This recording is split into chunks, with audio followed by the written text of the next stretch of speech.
بيقولوا دلق القهوة خير. طيب هو ده حقيقي ولا احنا بس بنضحك على نفسنا عشان نداري كسفتنا والبن اللي غرق الهدوم؟ طيب قبل ما نجاوب ما تخلينا نسأل كده، هي القهوة دي أصلا جات لنا منين؟ وإيه أصلها؟ يعني المشروب اللي بقى جزء أساسي من حياتنا اليومية والروتين اليومي لكل بلد. إيه حكايته؟ أهلا بيكم في حلقة جديدة من قعدة كنبة مع نانسي العشري.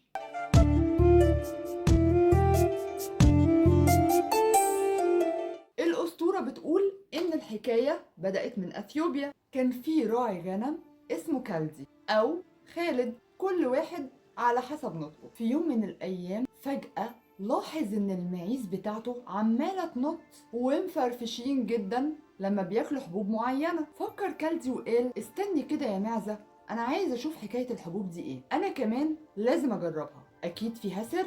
وكالدي داق الحبوب من هنا وفجأة حس بانتعاش وصحوة في مخه مش طبيعية، سهر وتركيز وطاقة. ايه ده سحر ولا ايه؟ ومن هنا ابتدت قصة القهوة، ومن اثيوبيا اتنقلت لليمن، وهنا بقى بدأت رحلتها الحقيقية في العالم الإسلامي.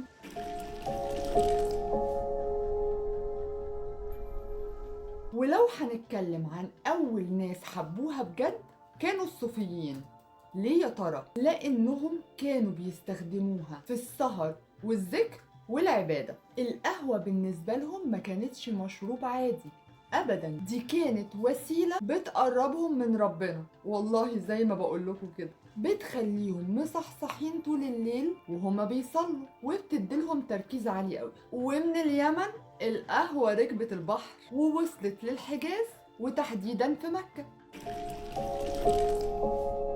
هناك بقى بدأت تنتشر أكتر، خصوصا في الحرم والمجالس الدينية، والناس هناك كانت بتشربها في الخلوات والحوارات الطويلة. بس استنوا، هي القهوة ما عدتش من غير مشاكل أبدا؟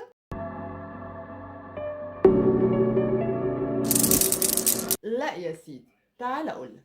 في القرن الستاشر بعض الفقهاء قالوا يا جماعة القهوة دي بتغير المزاج وكمان بتخلي الناس سهرانة وبيضحكوا كتير وبتخلي مزاجهم عالي، دي أكيد مشبوهة أو فيها حاجة غلط. يا ترى حرام ولا حلال؟ وبدأت بعدها مناقشات فقهية حامية قوي، وصلت لدرجة إن بعض البلاد زي القاهرة ودمشق حاولوا يمنعوا بيع القهوة في القهاوي.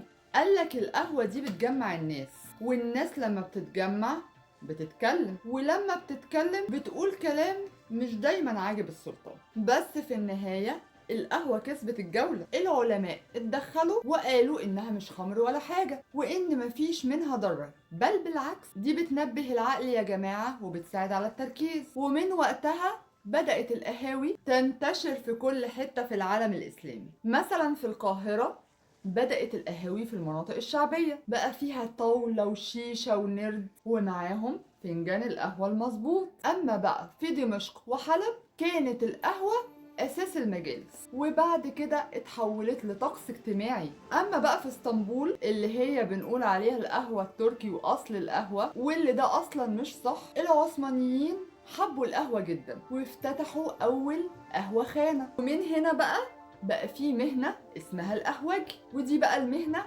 اللي ظهرت أول مرة في تركيا. دلوقتي بقى نروح للغرب ونسأل السؤال المهم قوي، هو ازاي أوروبا وقعت في غرام القهوة؟ وازاي الفكرة اللي بدأت في دير في اليمن وصلت لقهوة في روما وباريس ولندن؟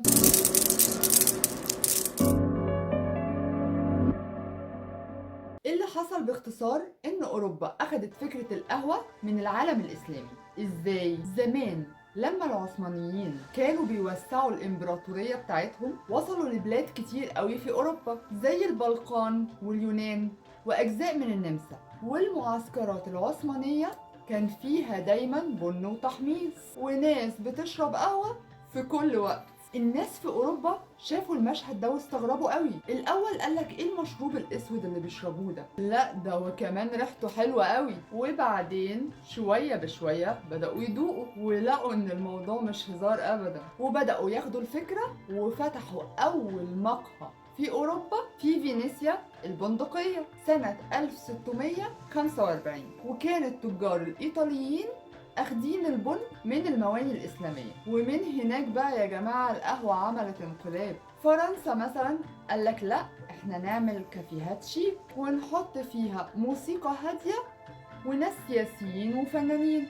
أما إنجلترا فتحت بيوت القهوة اللي كانوا بيسموها مدارس للناس اللي عايزة تفكر. فيينا بقى عندهم قصة جميلة قوي. بعد فشل حصار العثمانيين للمدينة لقوا شوالات بن مرمية كتير قوي.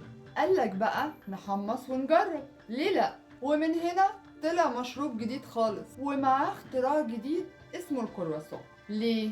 عشان شكله كان شبه الهلال بتاع علم الدولة العثمانية. يعني تخيل الغرب حب القهوة وساب نفسه ليها، بس البداية كانت من عندنا. القهوة سافرت من أثيوبيا لليمن للعالم الإسلامي، ومنه لكل شارع في باريس ونيويورك. وعشان نختم حلقتنا، القهوة أثبتت إنها مش مجرد مشروب، دي كأنها صاحبتنا يا جماعة. دي بتفهمنا من غير ما نتكلم، تونسك وانت لوحدك وتقوي كلامك وانت وسط الناس. القهوة بتصحي وبتطبطب وبتحلي الكلام وبتخلي الصمت ليه معنى. فلو اتدلقت منك شوية ما تزعلش، يمكن دي بشارة انك محتاج فنجان كمان. اشرب قهوتك على مزاجك، سادة او مظبوط او حتى سكر زيادة، بس اهم حاجة تشربها وانت راضي. في الحلقة الجاية بقى هنغوص في عالم مش كل الناس قادرين يفهموه. هنتكلم عن أسرار قراية الفنجان، وهل فعلا في رسائل هيدن في بقايا القهوة ولا دي مجرد خرافات؟ ازاي تقرا الفنجان وتقلبه وتكتشف حكايات محدش قالك عنها؟ استنوني الحلقة الجاية مع قعدة كنبة. سلام.